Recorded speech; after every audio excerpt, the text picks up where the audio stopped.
Hello everyone, welcome back to my channel Katie's Stenography. Friends, today I am going to dictate one passage of SSC previous year, grade D 2019, but this passage will be at 100 words per minute. I have already uploaded this passage at 80 words per minute in my grade D playlist. You can check my playlist for this. Listen carefully and write carefully. 5 seconds to go.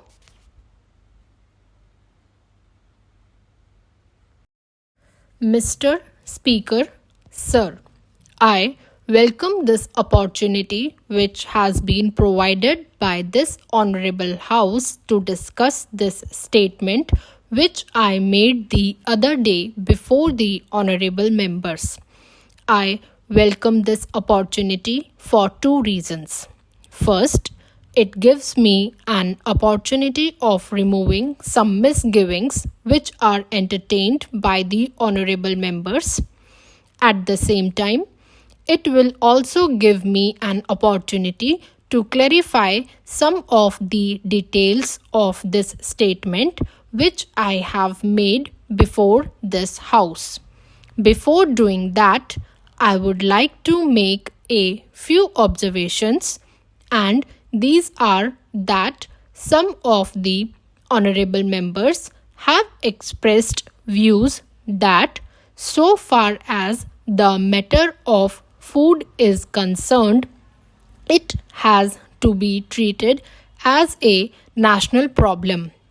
I do agree with those honorable members who have suggested that so far as this problem is concerned, let us have a national outlook and let us not bring politics into it, and let us try to see how we can overcome the difficulties with which we are faced, how we can make food available to our people at a reasonable price, and how we can help in the increased production of food grains and cereals and other commodities, so that we may not have to face this kind of difficulty in the future.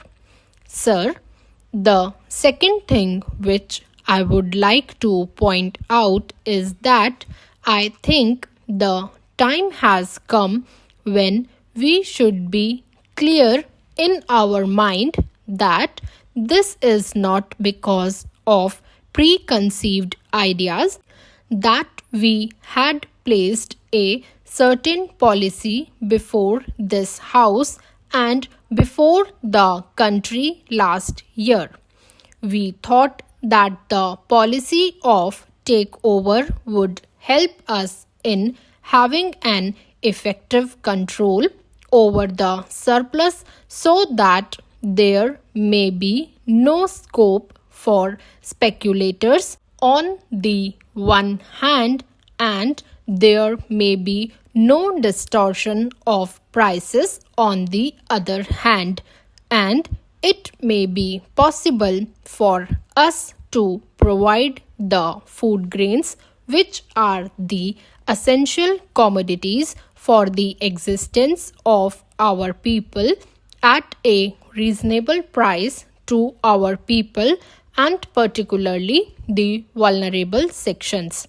That was the main objective or idea underlying this policy. So far as procurement is concerned, that was a procedure in order to implement that particular policy. When some people say that we have reversed our policy or that we have surrendered our policy regarding food grains, I do not agree to such view. So far as my friend Mr. Mishra is concerned, and so far as my friend Mr. Madhul Limai is concerned, they did not expect much good out of the policy which we have enunciated this time, but they have not told us what is the better policy which can serve the objective which we have placed before ourselves. Sir, I would like to point out one thing. There is no question of surrender and there is no question of reversal in our policy. I can reiterate and emphasize that so far as this government and our party are concerned, we accept the socialist path as the proper path for the purpose of development and progress of this country.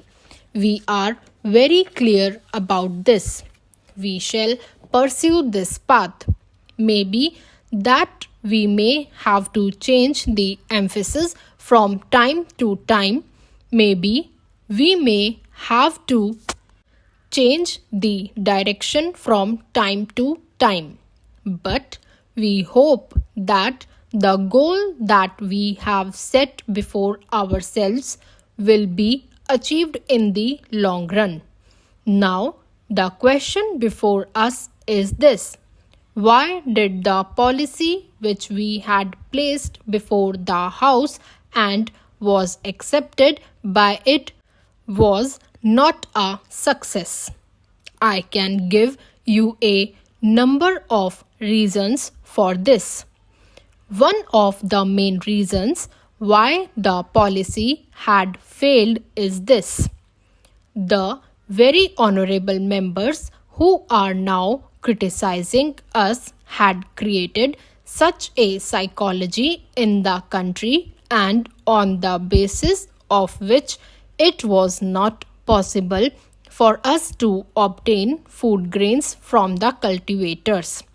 Sir, it is not possible for the farmers to earn their livelihood from farming alone, as they do not have the facilities to grow crops throughout the year in every area.